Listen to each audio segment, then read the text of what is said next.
Hey guys, you're tuned in to Echo Stories. I just physically took down 4 fake cops in 30 seconds after they grabbed my son. They demanded access to our weapons, thinking they were untouchable. But when I flashed my U.S. Marshal's badge, their raid instantly turned into a felony kidnapping charge. They messed with the wrong father. Here is the story. I pulled into my driveway at 6:30 that Tuesday evening, federal office day finally behind me, when I saw Sam sitting on our front steps with his head in his hands. My 18-year-old son looked up as my car door slammed, and the expression on his face made my stomach drop. Something was wrong, very wrong. Sam had that pale, shaken look I'd seen on victims' faces during my 20 years in law enforcement, the kind that comes from being threatened by people with badges. The protective instincts that had kept me alive during dangerous situations were already sharpening into focus.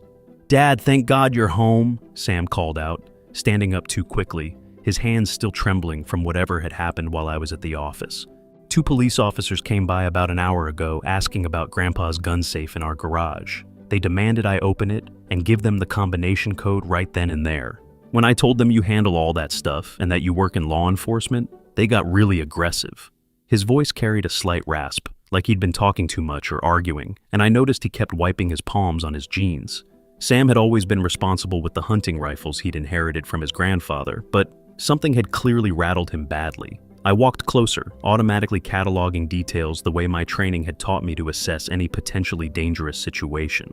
Sam's breathing was still elevated, and he kept glancing toward the street, as if expecting unwelcome visitors to return at any moment. His usual confident posture had been replaced by hunched shoulders and fidgeting hands that couldn't seem to find a comfortable position. "Tell me exactly what they said to you, word for word," I instructed, keeping my voice calm and professional even as my protective instincts were screaming. "Don't leave anything out, especially their exact words about authority and compliance. They said community safety supersedes individual rights and that they needed that code now," Sam recited, his memory sharp despite his obvious stress. "When I refused and said I needed to call you first, the angry ones stepped right up close to me and said they didn't need your permission for community enforcement actions. They kept talking about federal regulations requiring HOA oversight of weapons storage. But Dad, none of it sounded right to me." He paused, running a hand through his dark hair, and I noticed the gesture was becoming repetitive, a nervous habit he'd developed in the last hour. The whole thing felt rehearsed, like they were reciting lines from some script instead of actually conducting official business. The pieces were falling into place, and every detail Sam described was setting off alarm bells in my mind. Real federal agents don't work through HOA. They don't demand safe combinations without proper search warrants signed by federal judges, and they absolutely don't intimidate minors when the legal gun owner isn't present. "What did they look like?" and describe their uniforms and badges in detail, I said, already mentally preparing for the possibility that these criminals might return tonight. My son had been targeted by professionals running some kind of elaborate con game, and they'd made the catastrophic mistake of doing it while I wasn't home to intervene. "The badges looked cheap, Dad, like plastic instead of metal, and their uniforms didn't match each other properly," Sam explained, his voice steadying as he saw how seriously I was taking his account of the encounter. "One guy was tall and skinny with this scraggly beard that no regulation department would allow, and the other was shorter, with an angry red face who did most of the threatening. Their patches were crooked, and the tall one's shirt was way too big for him, like he'd grabbed it from a costume shop." He looked directly at me then, and I could see both fear and growing anger in his eyes as he processed what had really happened. "Dad, something felt really wrong about the whole thing. Were those actually real cops, or was I right to be suspicious of them?" Before I could answer, I noticed Mrs. Clark from next door, peering through her kitchen window with unusual intensity, and across the street I could see Mr. Rodriguez standing in his front yard, pretending to water plants while obviously straining to overhear our conversation. The whole neighborhood had probably witnessed what they thought was an official police visit to our house, and by tomorrow morning, there would be whispers and speculation spreading from house to house about what the authorities wanted with our family. I made a mental note to manage that situation before it got out of hand. "Those were not police officers," I told Sam firmly, feeling the cold operational calm settle over me that always came when a situation required professional handling. "You were absolutely right to refuse their demands. They said they'd be back with proper authority," Sam added, and I could hear his voice gaining strength as his initial shock transformed into righteous indignation. The angry one looked like he wanted to hit me when I wouldn't give them what they wanted, and he said next time I better cooperate, or there would be serious consequences. Dad, what if they really do come back tonight? What if they bring more people or actual weapons? The fear was still there, but now it was mixed with the kind of protective anger that ran in our family bloodline. Someone had threatened my son in his own home, used fake credentials to intimidate him, and now they were planning to return for round 2. I placed a firm hand on Sam's shoulder, feeling some of the tension leave his body at the physical reassurance. If they come back, they're going to discover they picked the wrong family to intimidate, I said quietly, my voice carrying the kind of certainty that came from years of dealing with criminals who thought they were smarter than the law. The situation was escalating exactly the way I'd seen it happen dozens of times before, but this time it was personal, and that changed everything. These fake cops had no idea they'd just declared war on a federal marshal's family, and when they returned, they were going to learn the difference between bullying an 18-year-old and facing someone who'd spent decades hunting down people exactly like them. The next afternoon, I was reviewing case files in my home office when I heard car doors slam in our driveway with the kind of deliberate force meant to announce authority.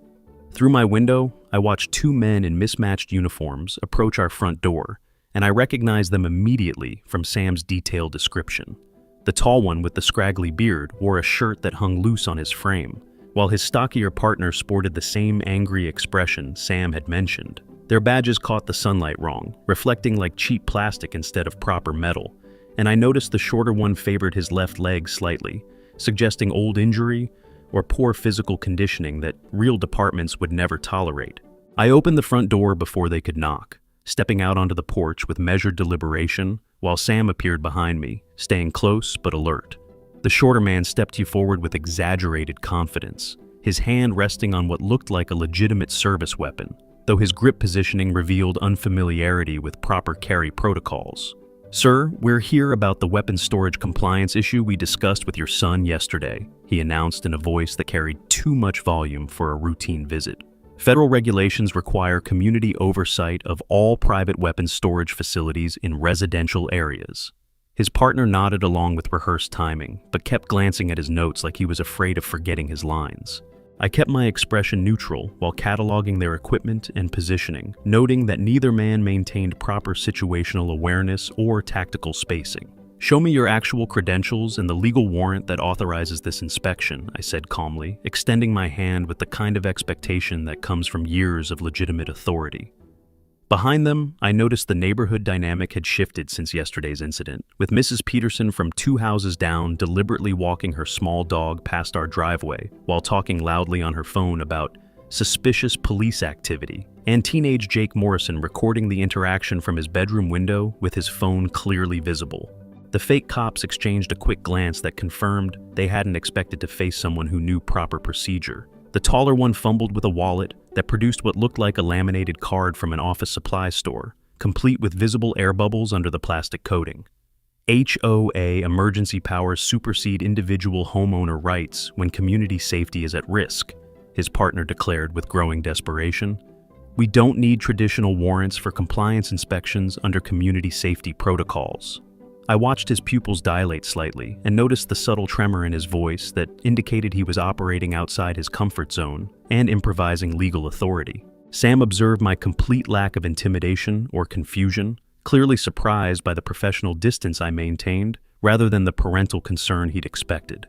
My posture remained relaxed but ready, hands visible, weight balanced on both feet, in a stance that looked casual but could shift instantly to defensive positioning if needed. "There is no federal mandate requiring HOA oversight of legal firearms," I stated with quiet finality. "You have no authority over legally owned weapons stored on private property." The shorter fake cop's face reddened as his fabricated framework crumbled and his partner began looking toward their vehicle like he was calculating escape routes. The confrontation had drawn more attention than yesterday's solo intimidation attempt, with neighbors positioning themselves strategically around the block to witness whatever was unfolding. Mrs. Clark had moved her lawn chair to her front porch with a clear sightline to our house, while Mr. Rodriguez stood in his driveway washing the same section of his car repeatedly.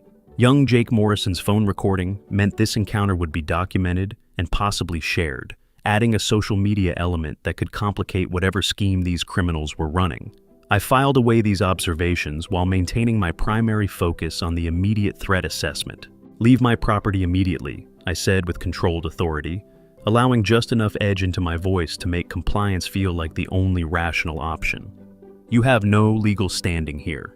The fake cops' theatrical confidence collapsed entirely as they realized their intimidation tactics had failed against someone who actually understood law enforcement procedure. The taller one grabbed his partner's arm and began pulling him toward their vehicle, clearly recognizing that the situation had become untenable. Their hasty retreat involved unnecessary tire squealing and aggressive acceleration that drew disapproving looks from several neighbors who had witnessed the entire exchange. The shorter fake cop rolled down his passenger window as they reached the street, his desperation finally overriding any pretense of professionalism. "This isn't over," he snarled, pointing an accusatory finger at me with the kind of desperate aggression that marked him as potentially dangerous. "We have enforcement options available that don't require your cooperation, and next time you might not have a choice in the matter." His direct threat hung in the air as they drove away, witnessed by multiple neighbors and recorded by at least one phone camera.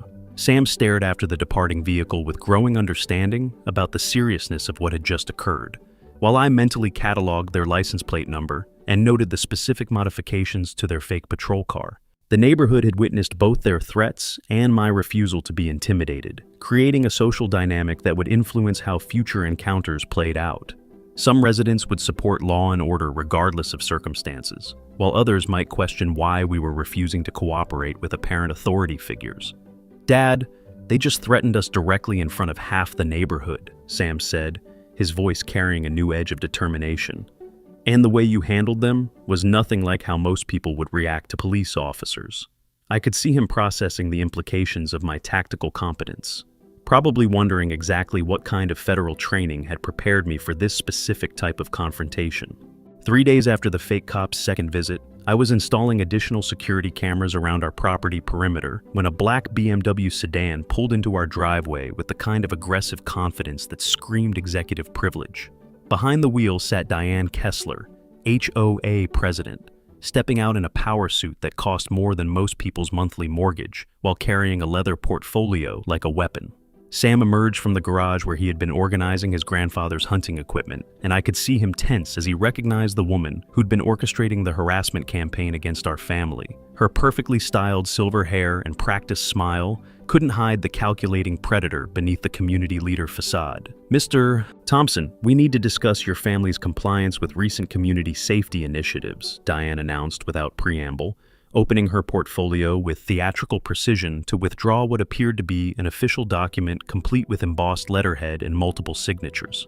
The letterhead claimed authority from something called the Regional Community Safety Board, which didn't exist in any legitimate capacity, and the signatures were obviously forged copies of real officials' names, with telltale inconsistencies in pen pressure and ink flow that marked them as photocopied frauds.